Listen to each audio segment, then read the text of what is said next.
Thank you, everyone. As Katie pulls that out, I wanted to, if you allow me, to start by saying two quick things. The first one is that we really, really appreciate this network from a comms point of view. We in the department really recognize the power of this network, and we've seen the tremendous work that you continue to do. We are especially proud of the work that you do on the social media networks and how you amplify each other and you amplify these messages. And it's really, really has tremendous results. So we really appreciate that. Once in a while, I get into trouble with Claudia and Pauline and Linda, if I delay sending out something to this network, not because it's not important, but just because sometimes because of competing priorities that can slide. But Claudia, Pauline and Linda are fantastic advocates for this network. So I wanted to mention those two things. So you are in very good hands with these three ladies, and we are working very well together with them to make sure that this network is serviced to do what it's supposed to do in terms of the Global Fund advocacy from our end. So thank you. Getting on to the results report. I'll be very quick with this and then we can open up to questions. So massive number, 50 million lives saved as of end of 2021. And when we were working on this report, which we've been working on for the last 4 months, I kept telling our numbers people, I just hope we land on the 50 million, because of course we were coming from 44 million. 50 sounded like a fantastic number for a results report. And of course, as you know, we start, or you may have heard, we start writing this report before all the numbers are put together, because we rely on WHO, UNAIDS to get us the numbers. And it ended up being just 50 million lives, which is a really fantastic number. But as Peter has kept saying, and as you'll see in a quote that we'll use later, this is not just 50 million. This is not just a number. It's many lives of many people around the world which have been transformed. People who are today alive to continue with the work they do, to continue to support their families, to continue to build their communities and their economies around the world. One of the best ways to exemplify the impact is slide number 2 on life expectancy. And a few months ago, I think at the beginning of the year, we got these numbers of life expectancy across sub-Saharan Africa. And basically, these showed the huge transformation, the huge change.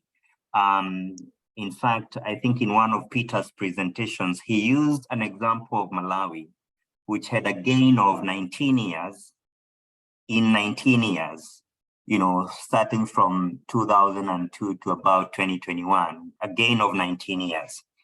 And as you will see, the bigger percentage of those gains in life expectancy is as a result of HIV, TB, and malaria.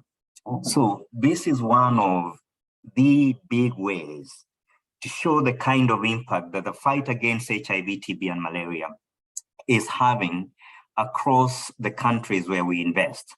So tremendous achievement in that regard. So let's go to the next slide. And of course, these are not just mere numbers, as I mentioned. These are people. These are it has a multiply effect across families, communities, and entire nations. Next slide. So in our results reports, the three big numbers, which are always on the front page of our website, are usually number of people on treatment.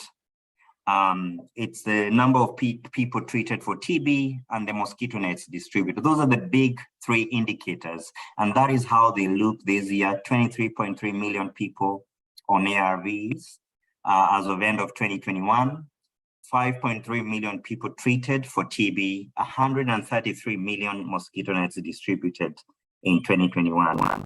Of course, the HIV number is cumulative.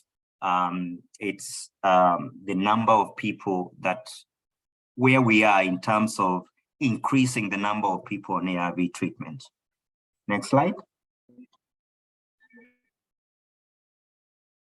In terms of the main key messages that you can get out of this results report, I'm just going to read them because these are the key takeaways from this report. It is that the COVID-19 pandemic continued to undermine the fight against HIV, TB, and malaria. In 2021, the Global Fund Partnership took swift action to support countries and protect the hard-won gains against HIV, TB, and malaria.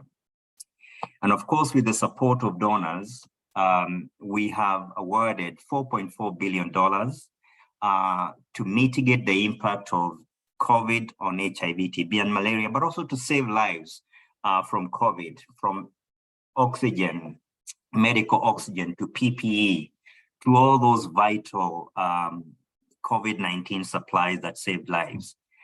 And that had a very good effect because impact, because in most of the countries where we invest, we had a huge drop in terms of programmatic results in 2020.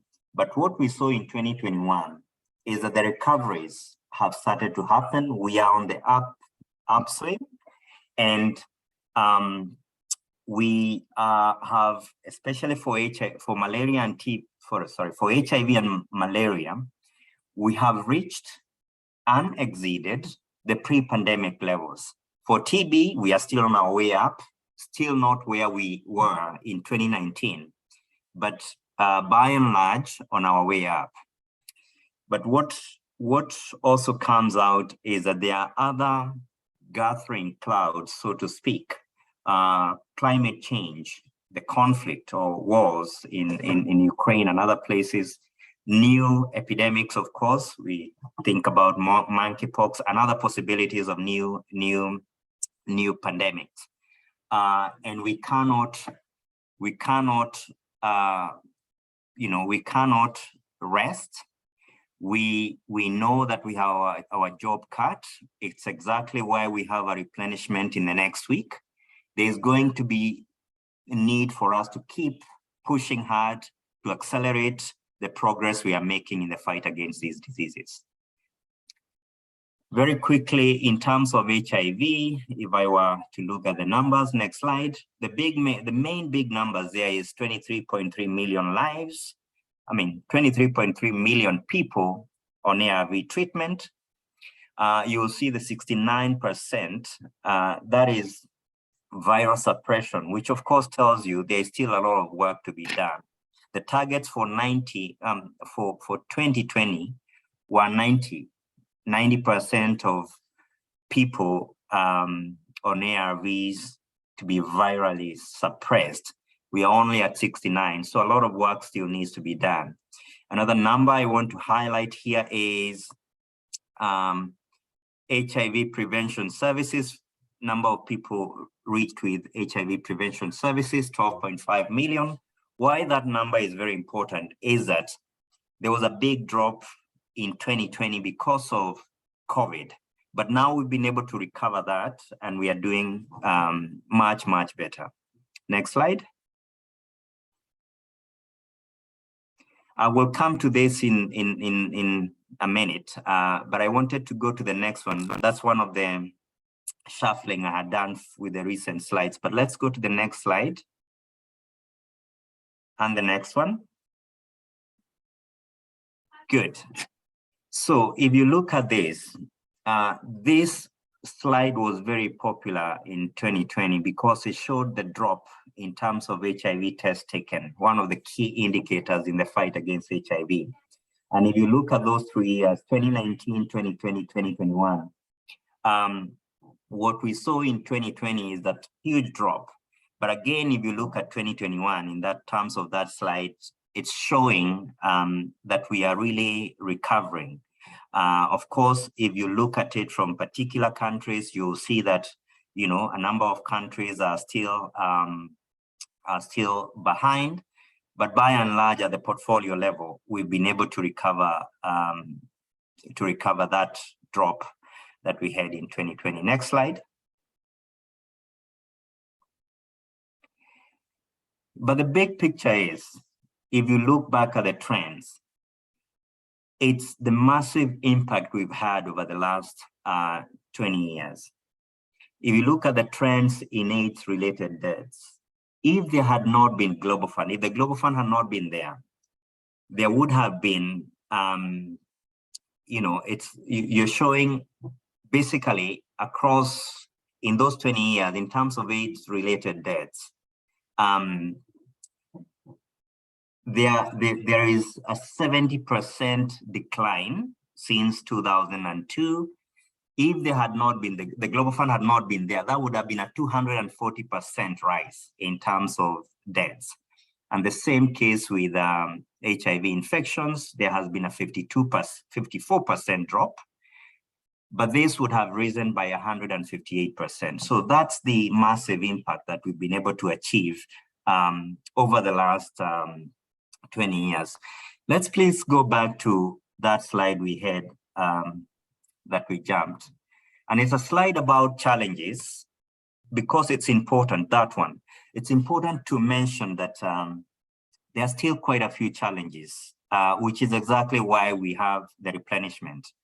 There are still 10 million people globally living with HIV who do not have access to ARVs. On prevention, progress is reducing in terms of new HIV infections. In fact, in many ways, it has flatlined. But there are also very concerning numbers. For instance, only half of children infected with HIV globally, 52% in 2021, were receiving treatment. And in a place like West and Central Africa, only 60% of pregnant women with HIV are receiving PMTCT, prevention of mother-to-child transmission of HIV. Basically, there is still a lot of work for us to do. So let's keep going. Now we will go to TB.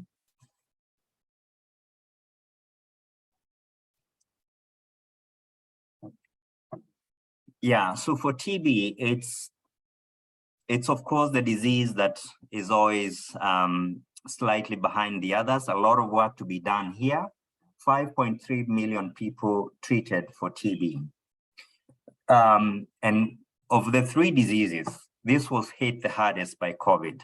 And you can see those drops in terms of treatment. We are still not where we were in 2019. So we are still trying to recover from that. Next slide. The key numbers there is that I would like to highlight again, 5.3 million people on treatment for TB, 110 for multi-drug, for drug-resistant TB. Actually, in particular, multi-drug resistant TB. Next slide. Let's go to the next slide before this one. Yes. Again, those are the three graphics.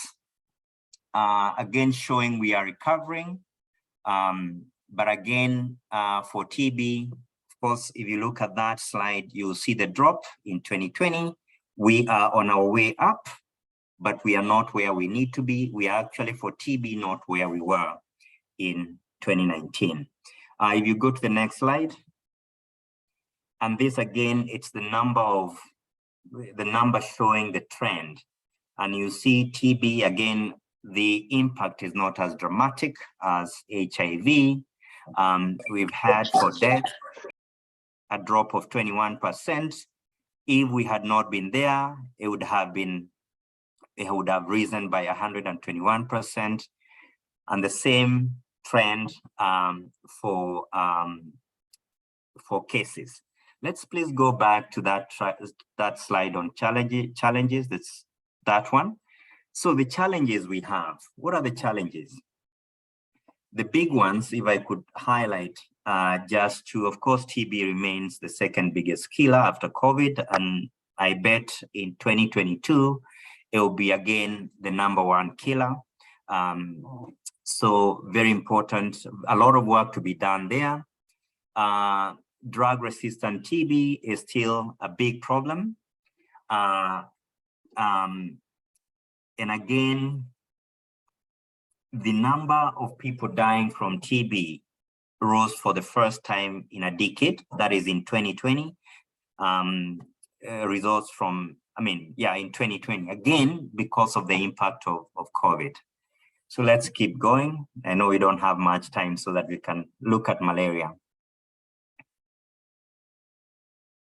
So for malaria, again, mosquito nets distributed, and those of you who like looking at numbers, you may realize that these numbers are lower than the ones we reported last year, but do not worry about that.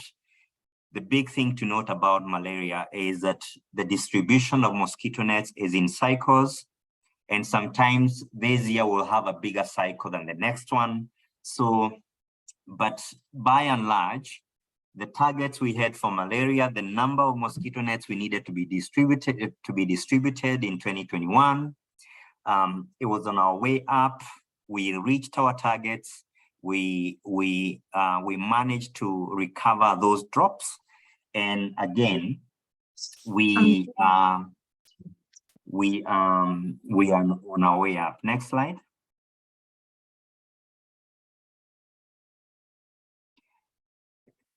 The big numbers there, if I were to mention, is 133 million mosquito nets distributed. 12.5 million pregnant women received preventive treatment for malaria, which is very important because,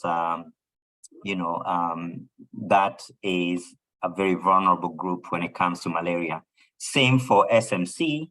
We continue to make a lot of good progress in terms of seasonal malaria chemo prevention for children. Let's keep going. These are the challenges. We still are talking about a very deadly disease. A child dies of malaria every minute or nearly every minute.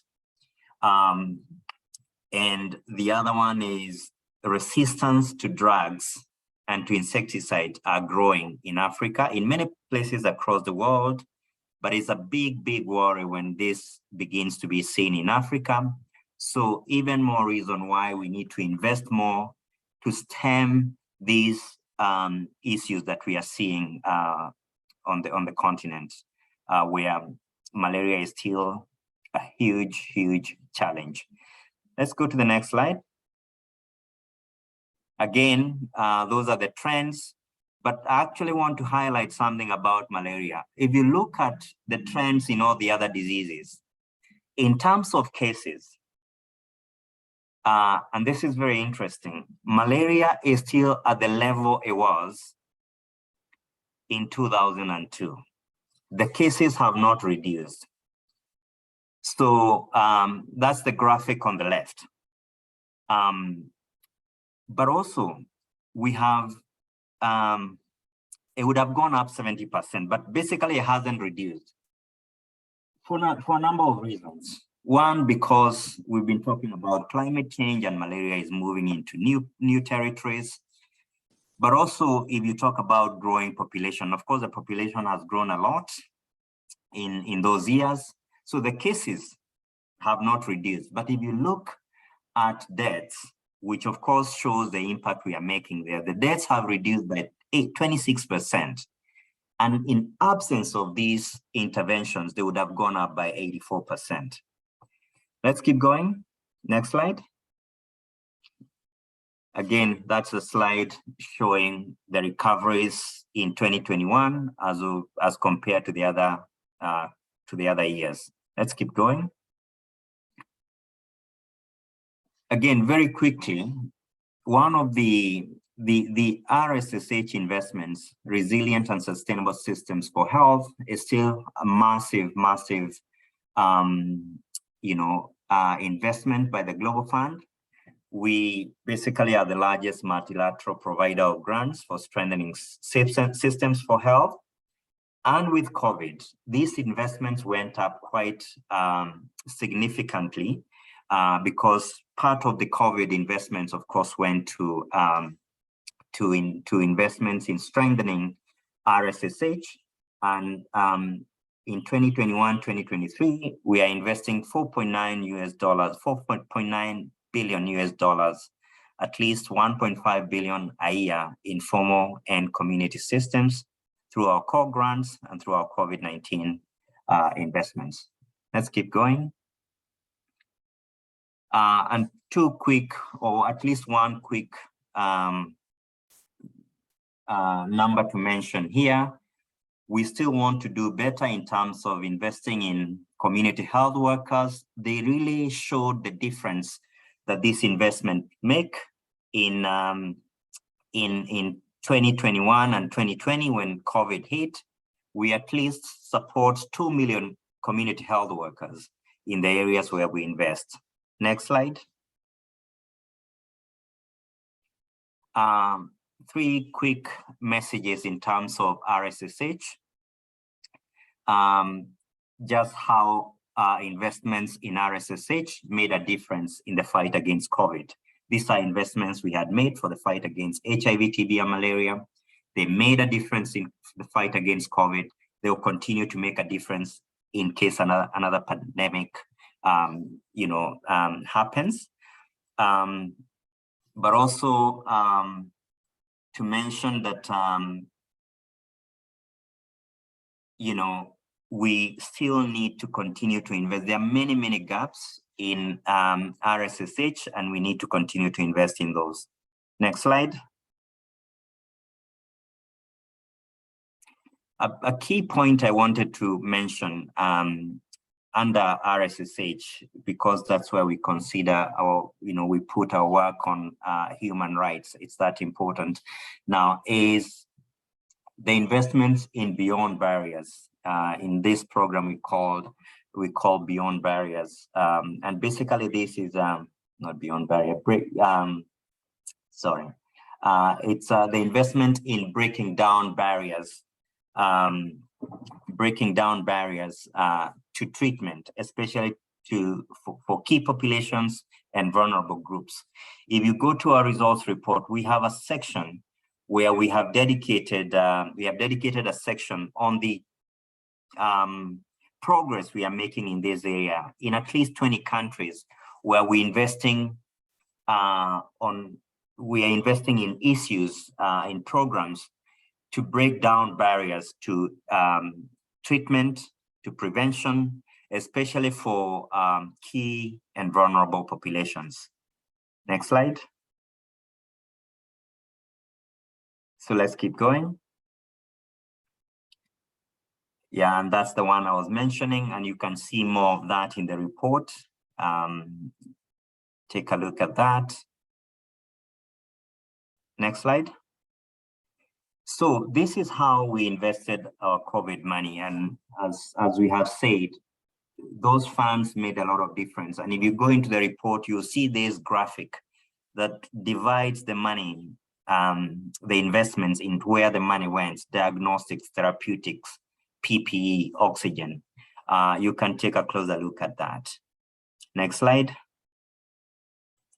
Again, and I thought this was important, it's the investments in RSSH and what went to community systems, human rights, and gender-related interventions.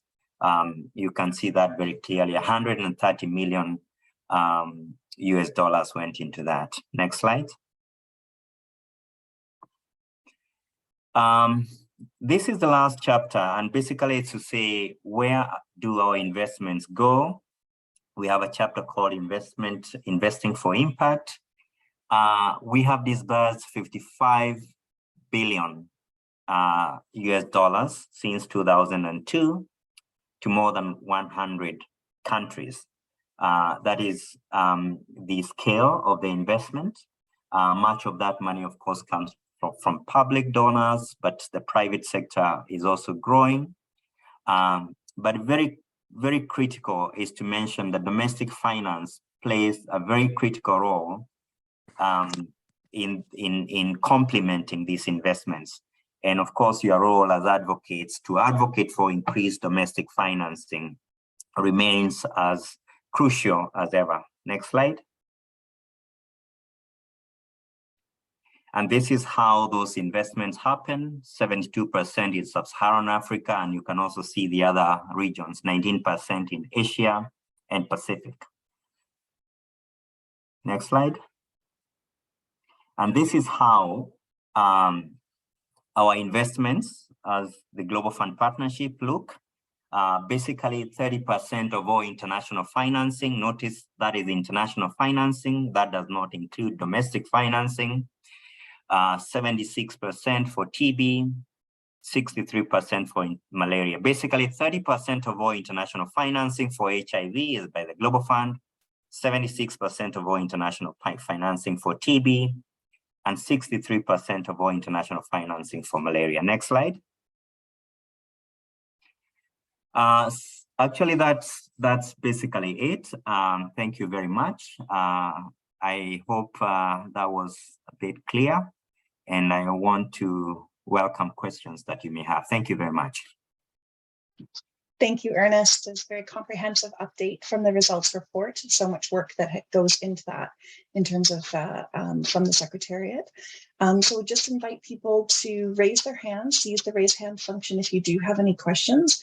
I would just note, Ernest, that as you were going through your presentation, there was a few questions in particular in the chat around, and I think that you got to it in your RSSH slides towards the end, around results going beyond HIV, TB, and malaria, as well as sort of a very direct question around, and some resources shared around the Global Fund sort of positioning around paying underpaid and unpaid healthcare workers.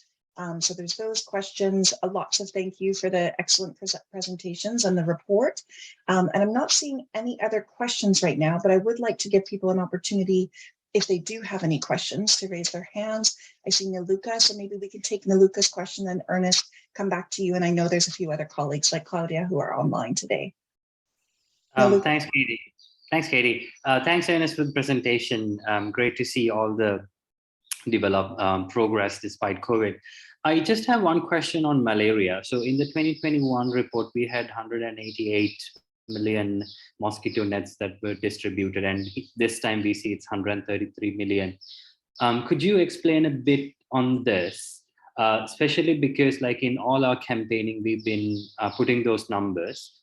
We see a clear progress in terms of HIV and TB, from I think 21.21 million and 4.7 million to 5.23 million. So how do we explain the 133 million? This is so that, in our next campaigning, thank yous and everything, we also need to put this in language that that also shows why 133 million and what can we do from now on. So thanks, Ernest. So Ernest, over to you to respond to those questions. I'm not seeing any other hands raised or questions in the chat. So.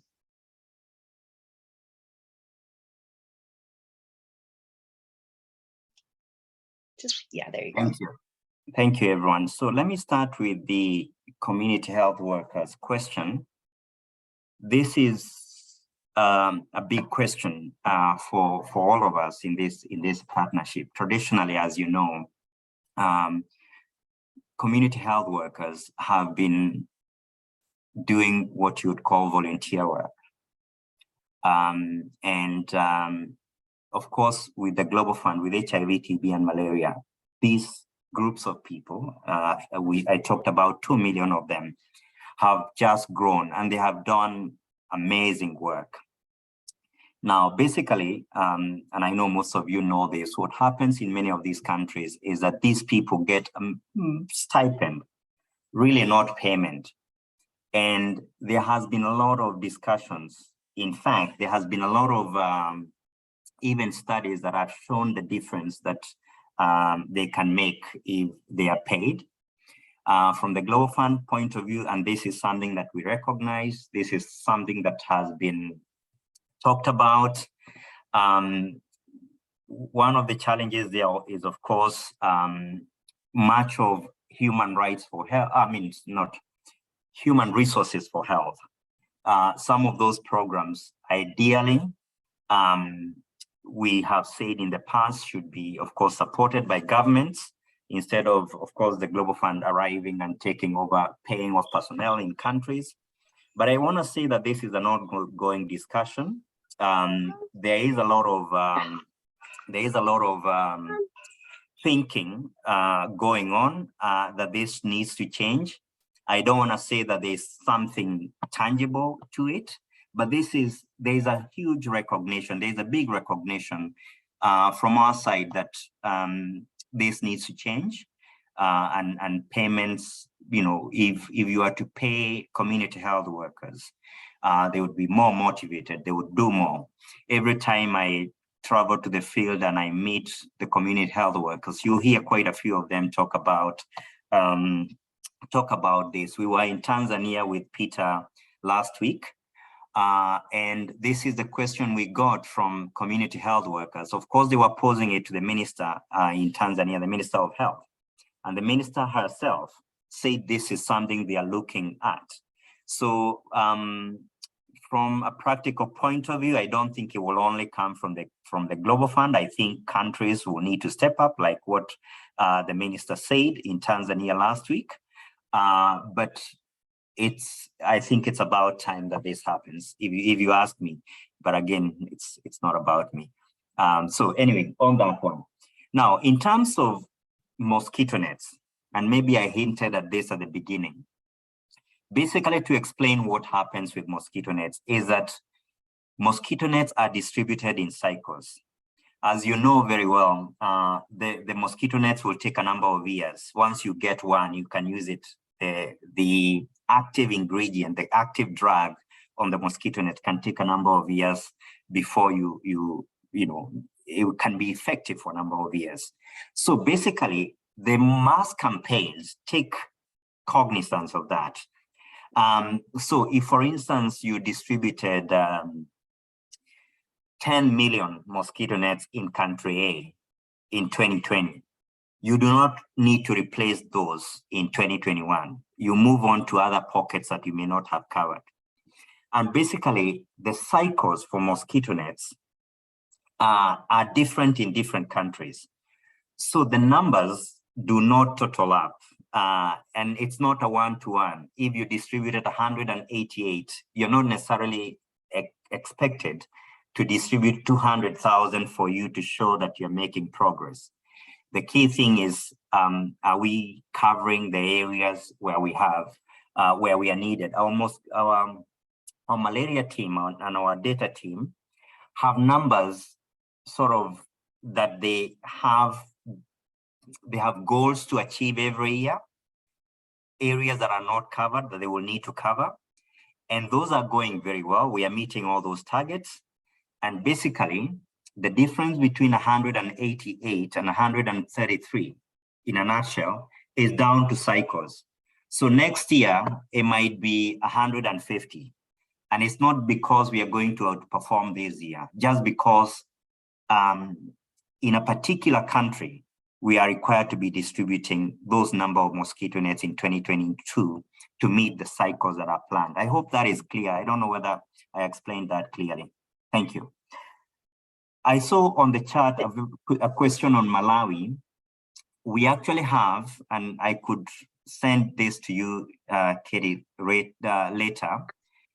We have a graphic that shows life expectancy gains across a number of countries in sub-Saharan Africa. I think the most dramatic one's about 10, and Malawi is in there. It's the biggest gainer.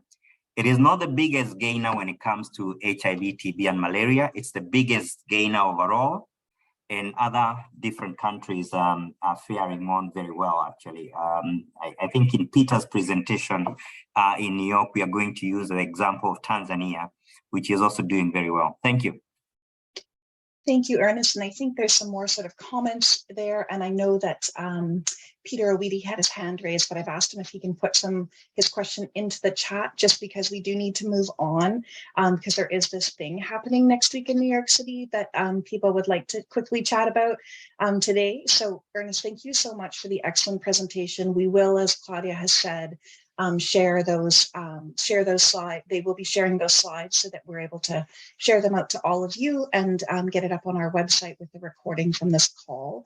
But just thank you, Ernest, so much for walking us through all of that. I'm sure there's more questions, and if we receive any that we can't answer here, we'll be back in touch with you and colleagues at the Global Fund. So thank you very much for that. It's really appreciated. And again, congratulations to the results report team for pulling that all together. We know that's a Herculean task every year. So thank you. Thank you. Thank you so much for having me, and ready to receive any questions that you may have. We'll reply to those. Thank you. Thank you. And now, Claudia, I'm wondering if I can just call on you a little bit. So in terms of next week, obviously the big question everybody wants to know is, when is the pledging session going to be happening? And I'm happy to share from my perspective that what I have heard is that it is the 21st, but that the timing is not yet confirmed.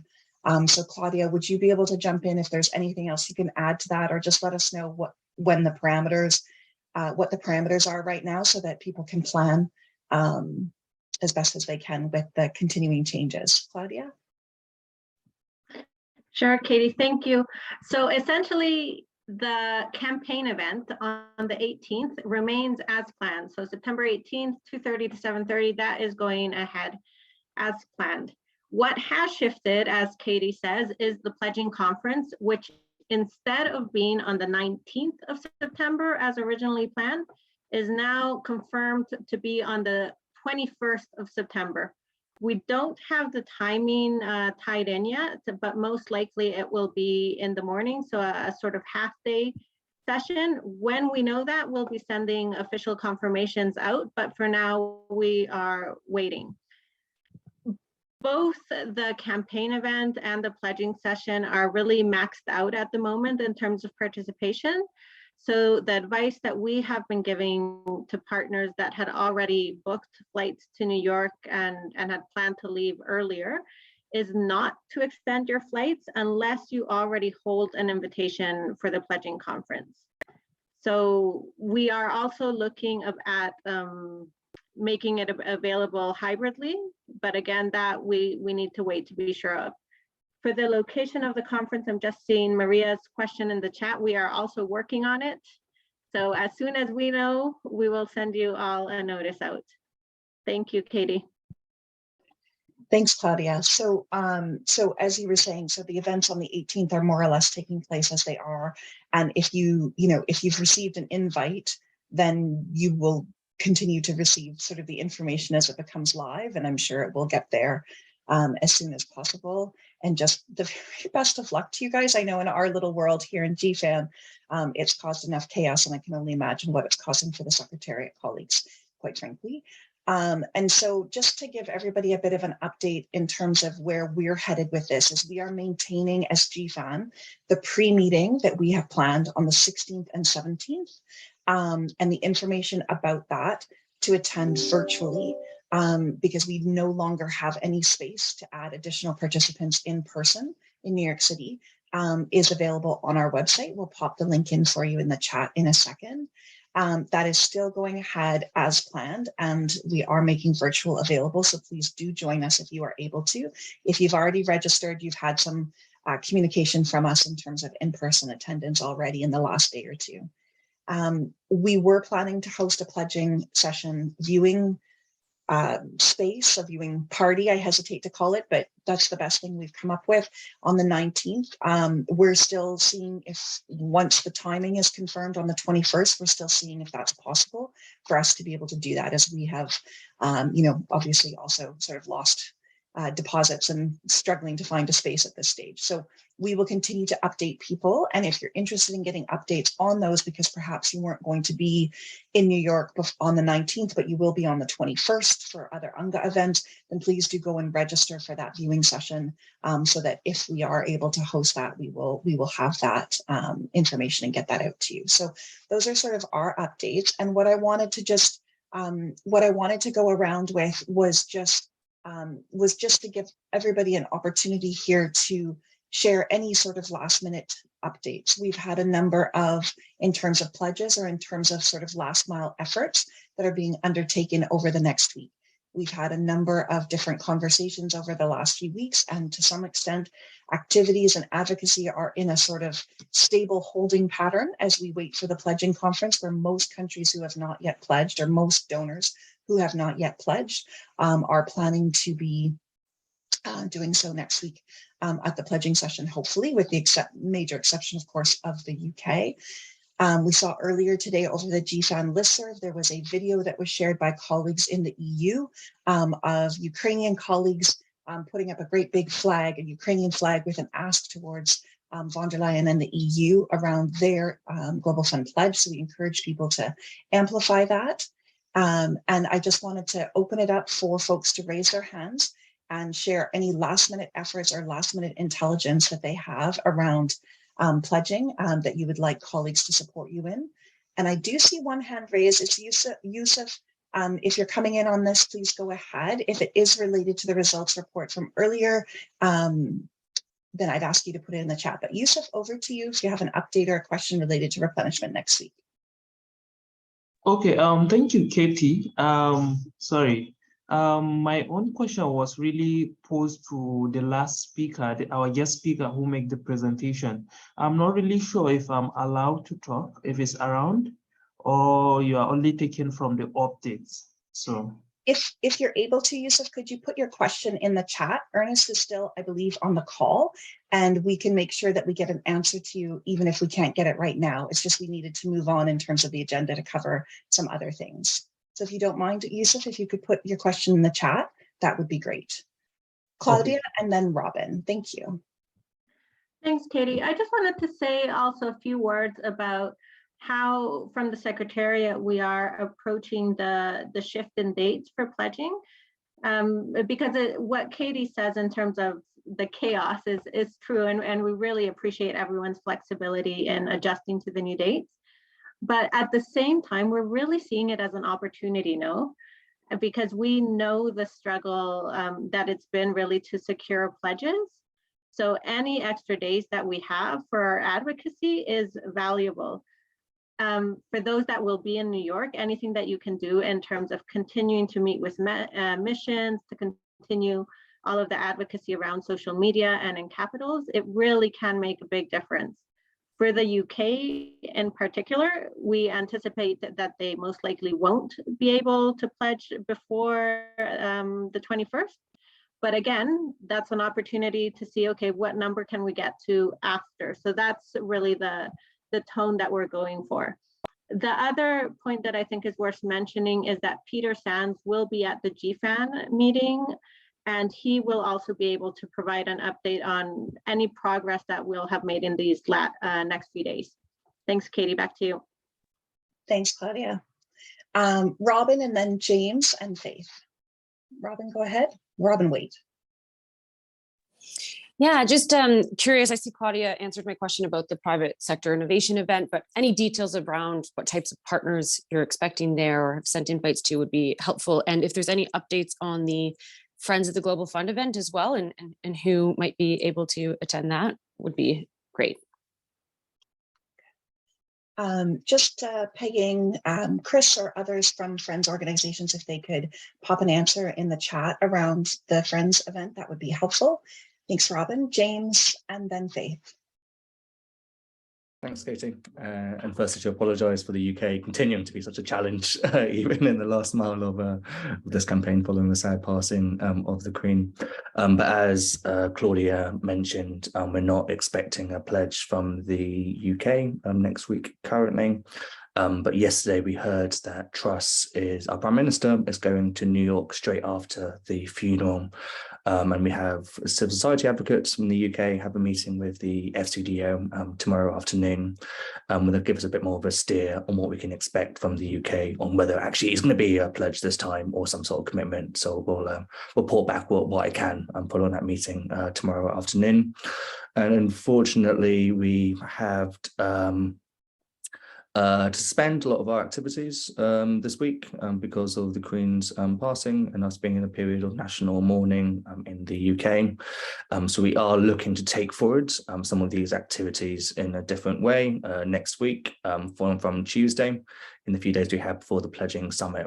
So continue support from GFAN colleagues when we have a social media presence would be much appreciated. This includes a public push of the brilliant letter that Ukrainian CSOs wrote for the Prime Minister, signed by over 100 Ukrainian CSOs, a push on social media of a letter from leading British figures like the likes of Andy Murray and Jeremy Farrar, etc., and a push of social media activities around the results report as well too, including our live saved tool, which would be great if colleagues can help amplify on the Tuesday as well. And I emailed some colleagues from across the GFAN, particularly those in donor countries, with regards to how some of your leaders may be in London early next week, and if they were having any meetings alongside attending the funeral, this could be a good opportunity for informally or formally raise the importance of the replenishment and the UK's plans and their own commitments as well too. Obviously, it has to be done very sensitively, and we don't want to take away the focus being on the Queen's mourning the death of the Queen. But if you felt any of your governments could be responsive to doing this in a sensitive way, and if they were likely to have meetings during that period, I'm really happy to speak with you all offline and share some briefing notes you could pass on to your respective governments as well. But thanks a lot, everyone. Thanks, James. And we do, traditionally in the last few replenishments, the UK has always been handed a few tough moments in the lead up to the replenishment. But I say this one's been pretty spectacularly tough for you guys. So well done in terms of adjusting and making, still trying to make everything work. And noted about the point around, leaders who may or may not be in the UK, because of course there's the funeral and nobody's going to be talking about these things at the funeral, but there's many side events and many sort of informal moments. So that's a really good flag for folks who think that their leaders are going and might be receptive to a replenishment message. So thank you for that, James. Faith? Thank you so much. I'm coming from United for Global Mental Health, and just wanted to flag that we have produced a communication toolkit that further supports the integration of mental health into HIV and TB programs, and we're disseminating it this week and next week. It's in line with the investment in breaking barriers towards treatment and prevention of HIV, and it further justifies how mental health at every stage of TB and HIV can transform the quality of lives of those most at risk. So we are requesting that members here can further disseminate it once it gets into your inbox. Thank you. Great, thank you, Faith. We'll have a look for that. And just to say, I don't see any other hands raised, but just to say, Peter Owiti made a comment in the chat about colleagues being available to support sort of side meetings or efforts that are being made in New York. And I would just encourage, if you are planning any meetings or any moments in New York City and you're looking for colleagues to join you, then please use the GFAN listserv, or please contact Tara Conte or myself, and we can point you towards, some folks, who are in town in New York to help you, have different perspectives or have different, different people to speak at your informal events or activist sort of amplifications, that kind of thing. So that's a good flag, Peter. Thank you for that. And just, please use the GFAN listserv, or please use us to try and connect with folks if you're looking for something in particular for any side meetings or any other activations that you're doing in New York City.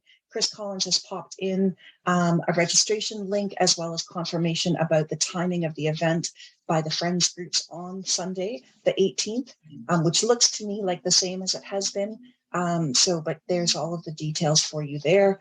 And of course, our German colleagues are happy to not have a king. And I can say that the conversations here in Canada, because the Queen, the Kate Now King, I guess, is also our formal head of state, are quite interesting at this time.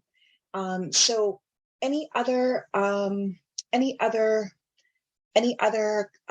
announcements or, pleas for amplification or otherwise that anybody wanted to make? Okay, so just as a final reminder, in terms of, we hope to see many of you either in person or virtually on the 16th and 17th at our pre-meeting. As we had planned a viewing session on the 19th, we are still determining whether or not there will be a use of that space or whether we will simply open it up for colleagues to come and enjoy the food we've already paid for, the space, to have a bit of working space on the 19th.